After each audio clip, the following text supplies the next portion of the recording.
الحمد لله كفى وسلام على عباده الذين اصطفى. أعوذ بالله من الشيطان الرجيم. بسم الله الرحمن الرحيم. وذروا ظاهر الإثم وباطنه. صدق اللہ العظیم. یہ 8ویں پارے کی ایک آیت کا جملہ ہے. اللہ تعالیٰ شاہ نے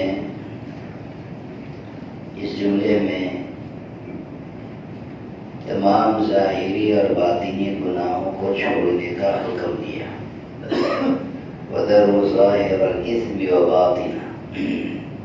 ظاہری گناہ جو ہیں اسے بھی چھوڑو، باطنی گناہ ہیں اسے بھی چھوڑو.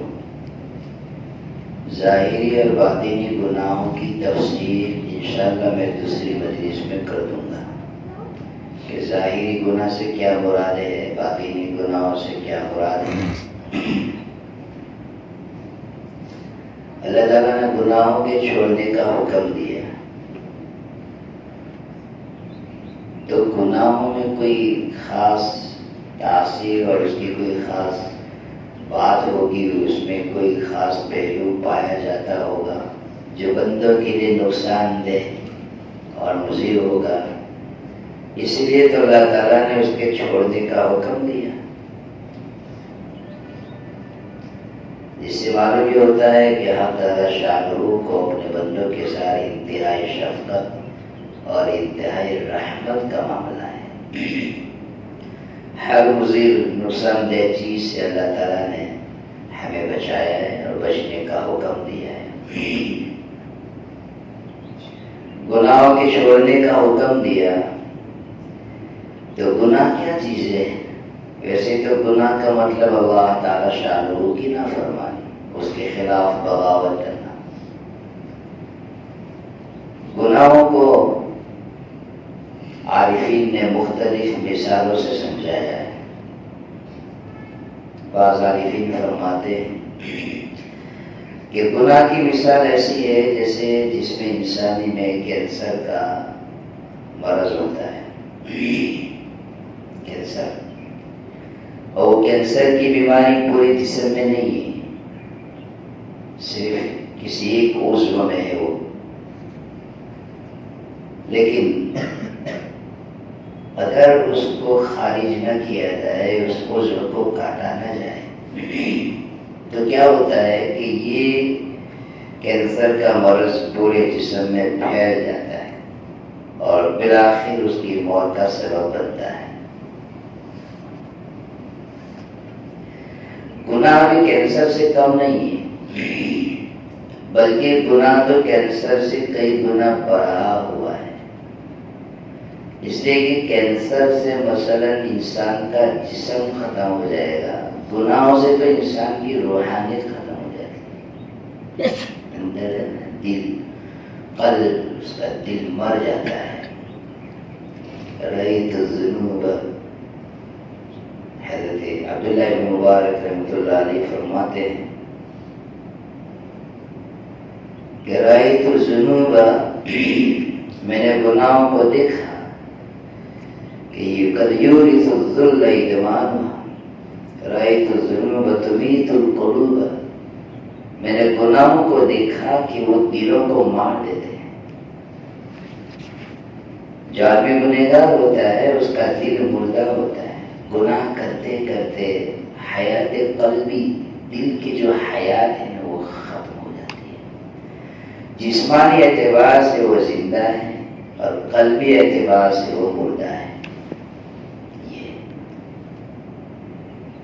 کینسر کا مرض ہے نا، اس سے تو جسم فنا ہوتا ہے، لیکن گناہوں سے آدمی کا دل فنا ہو جاتا ہے، مر جاتا ہے. وہ بہت خطرناک بات ہے کہ آدمی کا قلب مر جائے.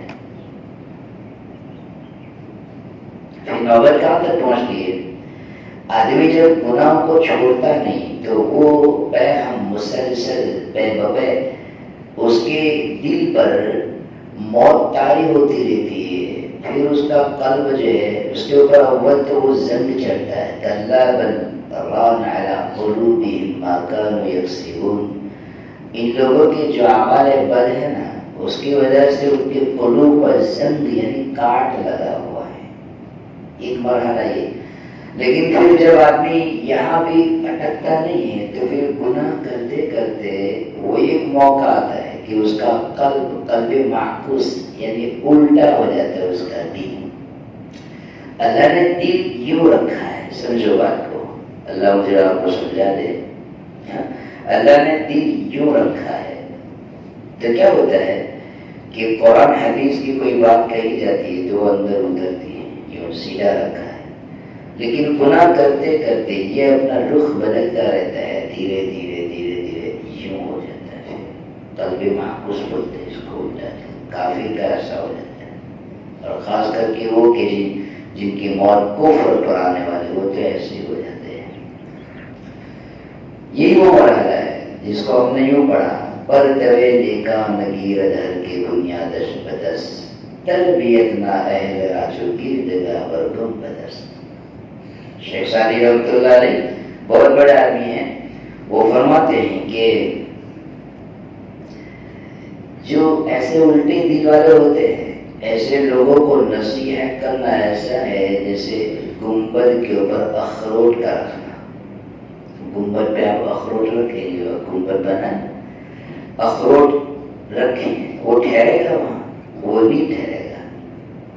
یہ مثال ہے اس کی کہ قلب معکوس یوں ہو چکا ہے, یوں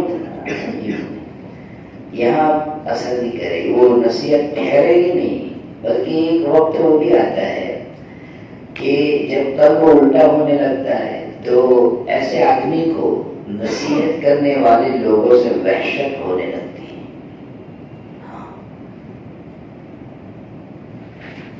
اس کو وحشت ہونے لگتی ہے. مت کر نصیحت ناصحہ, مت کر نصیحت, دل میرا گھبرا رہے, میں اسے سمجھوں دشمن جو مجھے سمجھا رہے. اس کا یہ حال ہو جاتا ہے. ناصحہ مت کر نصیحت, دل میرا گھبرا رہے, اے نصیحت کرنے والے مجھے نصیحت نہ کر, تیری نصیحت سے میرا دل گھبرا رہا ہے. میں اسے سمجھوں دشمن جو مجھے سمجھا رہے ہیں. جو مجھے سمجھاتا ہے میں اس کو اپنا دشمن سمجھتا ہوں. کیا حال ہو جاتا ہے آدمی کا. یہ آدمی یہاں تک کیسے پہنچا ہے؟ ایک دم سے نہیں پہنچتا ہے. وہ گناہ کرتے کرتے کرتے کرتے کرتے کرتے دھیرے دھیرے وہ اس مقام پر پہنچتا ہے. گناہ خطرناک چیز ہے, اللہ کی نافرمانی بہت بڑا ہے. میں آپ کو بتاؤں گا کہ گناہوں سے کیا اثرات پڑتے ہیں. ہمارے جسم پر کیا اثرات, دل پر کیا اثرات, زمین پر اس کے اثرات کیا, معاشرے پر اس کے اثرات کیا پڑتے ہیں, آسمانوں پہ اس کے اثرات کیسے جاتے ہیں. ہاں گناہ, اللہ ہم سب کی حفاظت کرنا ہے. تو بعض عارفین نے گناہ کو سمجھانے کے لیے کینسر کی مثال دی. بعض علماء فرماتے ہیں کہ گناہ کو سمجھنے کے لیے ایسا سمجھو جیسے آگ کا انگارہ ہوتا ہے. آگ کا انگارہ کیا کرتا ہے کہ ان انگاروں میں آپ جو کچھ ڈالیں گے جلا کر خاک کر دے گی. اس وہ کسی چیز کو باقی نہیں رکھتے. اچھا ایک بات سمجھیں, آپ کہیں گے کہ مولانا یہ بڑے بڑے انگاروں کی تو ایک خاصیت ہے کہ جو کچھ اس میں ڈالو سب جلا دے. چھوٹی چنگاری, چھوٹی چنگاری, ارے بھائی چھوٹی چنگاری بھی ایسی ہے جیسے بڑے انگار ہیں. تو جیسے بڑے گناہ زناکاری, شراب نوشی, جوا بازی, ڈکیتی, دھوکہ, فریب, غیبت, یہ جیسے بڑے بڑے گناہ ہیں, چھوٹے چھوٹے جو گناہ ہیں وہ بھی ایسے ہی ہیں جیسے چنگاری. ہم کیا کرتے ہیں, ہمارے حکیم الامت رحمۃ اللہ علیہ سے میں سنایا کرتا ہوں یہ بات. کسی نے حضرت حکیم الامت رحمۃ اللہ علیہ سے پوچھا, ہم نے سوال کیا کہ حضرت یہ صغیرہ کیا ہے, کیسا ہے؟ کبیرہ تو سمجھ میں آتا ہے, صغیرہ گناہ کیسا ہے؟ تو اس کے سوال سے حضرت نے یوں سمجھا, واقعی بات حضرت نے صحیح سمجھا, کہ ایسا لگ رہا ہے کہ اس کے سوال کا منشا یہ ہے کہ اگر یہ صغیرہ ہے تو اس سے کوئی خاص بچنے کا اہتمام نہ کیا جائے. کبیرہ سے تو اپنے آپ کو بچا لے، لیکن صغیرہ ہے تو اس سے بچنے کا کوئی اہتمام نہیں کرنا چاہیے. چھوٹی سی بات ہے، اس میں کیا ہو رہا ہے، یوں کہہ کے حضرت نے اس کے منشا کو سمجھ لیا. تو حضرت نے اس کا جواب جو دیا ہے وہ سوال کے انداز میں دیا. حضرت نے کچھ سوال کیا، عزیز من، آپ نے اپنے کپڑوں کی پیٹی میں چنگاری رکھتے ہوئے کبھی یہ تحقیق فرمائی تھی کہ اچھا یہ آپ کا انگارہ ہے کہ یہ آپ کی چنگاری ہے؟ کیا حکیمانہ دماغ؟ نہیں. ہر آدمی کیا کرتا ہے، جس طرح آپ کے انگاروں سے اپنے کپڑوں کو بچاتا ہے، چنگاری سے بھی تو بچاتا ہے. کیوں کہ اگر اس کو چنگاری سمجھ کر یوں چھوڑ دیا جائے، اس کی طرف دھیان نہ دیں، وہ کپڑوں میں گرے گی تو وہ ابھی چنگاری ہے، لیکن اگر کپڑوں میں لگی تو پھر یہی انگاروں کی شکل اختیار کر لے گی. یہ جو بڑے بڑے گھر جل جاتے ہیں، بڑے بڑے مکانات جل جاتے ہیں، بڑی بڑی جو آگ لگ جاتی ہے تو اس کا سبب وہی چھوٹی سی چنگاری ہی ہوتی. بعض مرتبہ کسی نے یوں بیڑی پیتے ہوئے جا رہا تھا، وہ ختم ہوئی کر کے ڈال دیا. جیسے عام طور پر لوگوں کا حال ہے، ڈال دیتے ہیں. عجیب لوگ ہیں، عجیب لوگ ہیں، کیا تماشائی لوگ ہیں. حضور نے فرمایا آگ تمہاری دشمن ہے. ہاں حدیث میں آگ تمہاری دشمن ہے. احتیاط برتو اس سے، خاص کر کے رات کو اپنے گھر میں آگ جلتی ہوئی چھوڑ کے نہ سو جاؤ. جیسے مثلاً ابھی مچھر کا زمانہ ہے تو بہت سے لوگ ہوتے ہیں تو وہ مچھر کو مارنے کی وہ موم بتیاں تھی، کیا اگربتیاں تھی، وہ جلتی ہوئی چھوڑ دیتے ہیں. نہیں، سونے سے پہلے اس کو جلا دو یہاں تک کہ بجھ جائے، پھر کمرہ بند کر کے سو جاؤ، لیکن احتیاط کرو. ہاں تو یہ آگ کی مثال ہے. چنگاری سے بھی ہم تو اپنے آپ کو بچاتے ہیں، گھر کی حفاظت کرتے ہیں. ایسے ہی یہ صغیرہ گناہ ابھی چھوٹا ہے، لیکن یہی کبیرہ تک پہنچنے کا ذریعہ بھی ہے. اس سے بچاؤ اپنے آپ کو. اور بعض علماء نے گناہوں کی مثال دی ہے جیسے کہ سانپ اور اس کے بچے ہوتے ہیں. سانپ اور اس کے بچے، تو ہم بڑے بڑے سانپ کو مار ڈالتے ہیں، تو کیا اس کے چھوٹے بچے جو ہوتے ہیں سپویے، کیا ہم اس کو دودھ پلاتے ہیں؟ چھوڑ دیتے ہیں. اپنے گھر میں اگر بڑا سانپ نکلے تو مارتے ہیں. اچھا چھوٹا سا سپویا نکلے اس کو بھی مارتے ہیں، ہے نا. اس کی بھی برابر تحقیق کرتے ہیں، پورا سامان نکال لیتے ہیں اور بڑے اہتمام سے مارتے ہیں اس کو. یہ تھوڑی کہ بھائی چھوٹا سا بچہ ہے کیا کر لے گا، رہنے دو بیچارے کو، پلنے دو گھر میں، ٹھیک ہے پلنے دو پھر بھی آپ. ایسے ہی صغیرہ کبیرہ کا مسئلہ ہے. عجیب باتیں ہیں یہ سب، بہت عجیب ہے، خطرناک باتیں ہیں. شیخ سعدی رحمۃ اللہ علیہ فرماتے تھے کہ آتش کشتن و اخگر گذاشتن و افعا کشتن و بچہش نگاہ داشتن کار خیرت مندن بیس. گلستان ایک کتاب ہے، اس میں کہتے ہیں کہ بڑے بڑے سانپ کو مارنا اور اس کے چھوٹے بچوں کو چھوڑ دینا اور بڑے بڑے انگاروں کو بجھا دینا، چھوٹی سی چنگاریوں کو چھوڑ دینا عقل مندوں کا کام نہیں ہے. یعنی یہ بیوقوف ہوگا جو ایسا کرے گا. ایسے ہی بڑے بڑے گناہوں کو چھوڑ دینا اور چھوٹے گناہوں کا ارتکاب کرنا یہ کسی مومن کی شان نہیں ہے. مومن تو بڑے گناہوں سے بھی اپنے آپ کو بچاتا ہے اور چھوٹے گناہوں سے بھی اپنے آپ کو بچاتا ہے، چھوٹی چھوٹی چیزوں سے. بلکہ یہ چھوٹی چیزیں ہی اثر میں بچنے کی. میں اس کی سمجھانے کے لیے مثال یا دلیل دیتا ہوں کہ بڑے گناہوں کے مقابلے میں چھوٹے گناہوں پر ہی خاص توجہ رکھنے کی ضرورت ہے. دلیل کیا ہے کہ بھائی بڑے گناہوں سے بچنا تو ہر آدمی اختیار کر لیتا ہے، ہر آدمی بچا ہوا ہے بڑے گناہوں سے، لیکن چھوٹے گناہوں کے بارے میں کسی کو پرواہ نہیں ہے. بڑی بے فکری کے ساتھ چھوٹے گناہوں کا ارتکاب کرتے ہیں لوگ.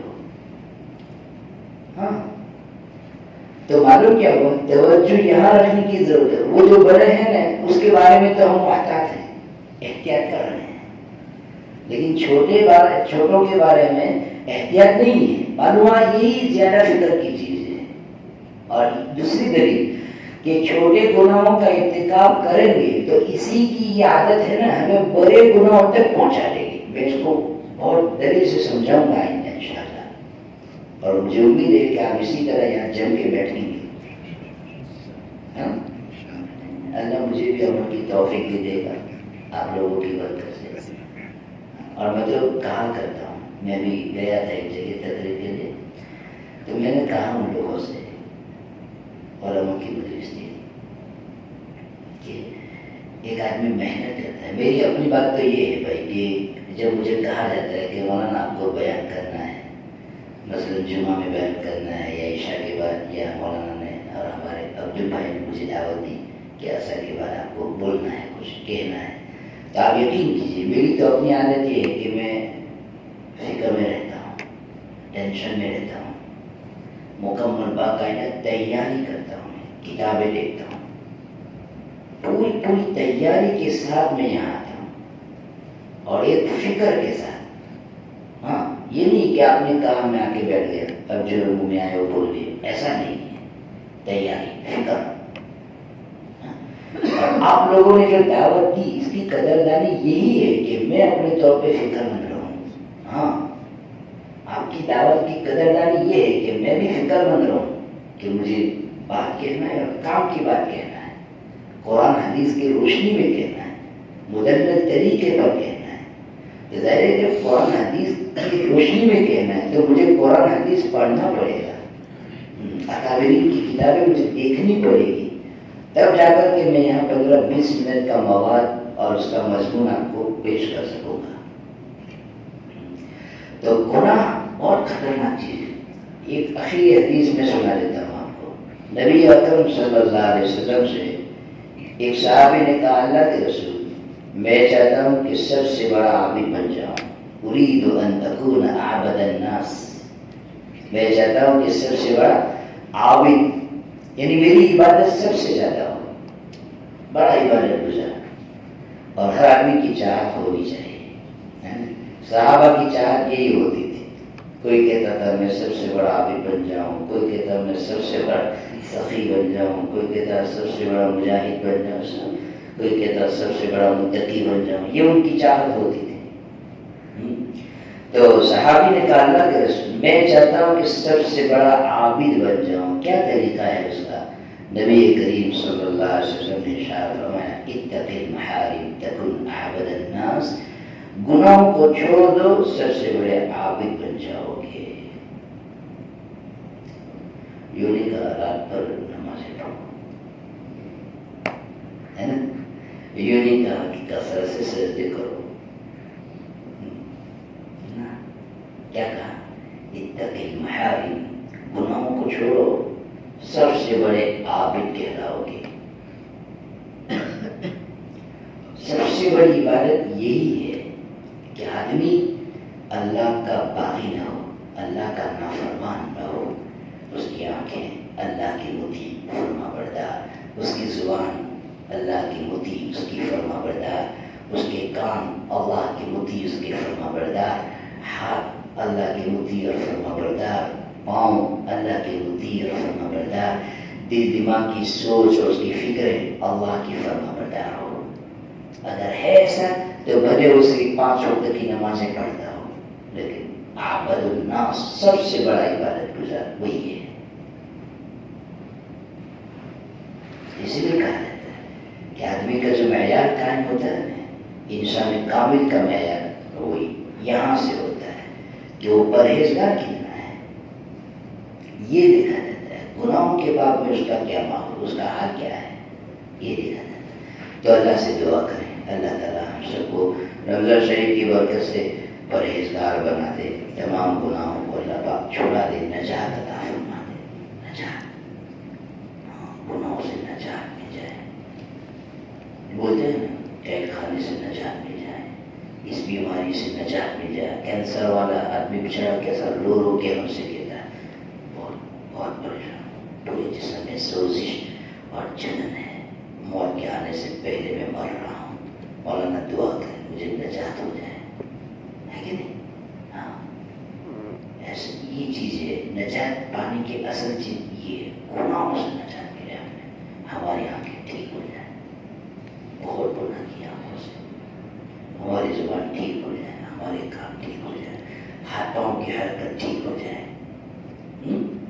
اللهم لا نحصي ثناء عليك أنت كما أثنيت على نفسك سبحانك اللهم وبحمدك وتبارك اسمك وتعالى جدك ولا إله غيرك لا إله إلا أنت سبحانك إني كنت من الظالمين.